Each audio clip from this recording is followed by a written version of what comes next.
Okay, so what I'm going to do now is I'm going to take some of this ink, and I've got a little disposable spoon here, and I'm not going to put it right on the image. What I'm going to do is I'm going to kind of make sort of like a bead or like a line of ink to one side of the image, all right?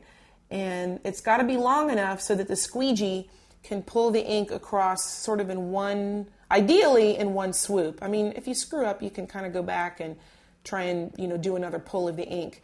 But ideally, you want to be able to do it in one pull. So what I'm doing is I'm kind of setting up a bead, you call this a bead of ink, kind of on one side. I'm going to make it sort of uniform. I mean, it's not a big deal.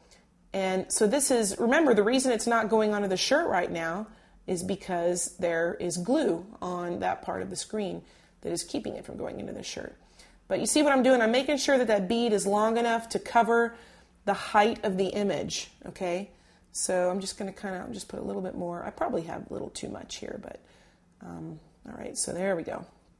So I got the bead on there, and this will be the first print, and so, right? So I'm not going to do it yet, but basically the idea is we're going to put the squeegee in, then we're going to pull it across with some pressure, and then the ink will be all over the place, and hopefully when we then lift the screen, our image will be on the shirt.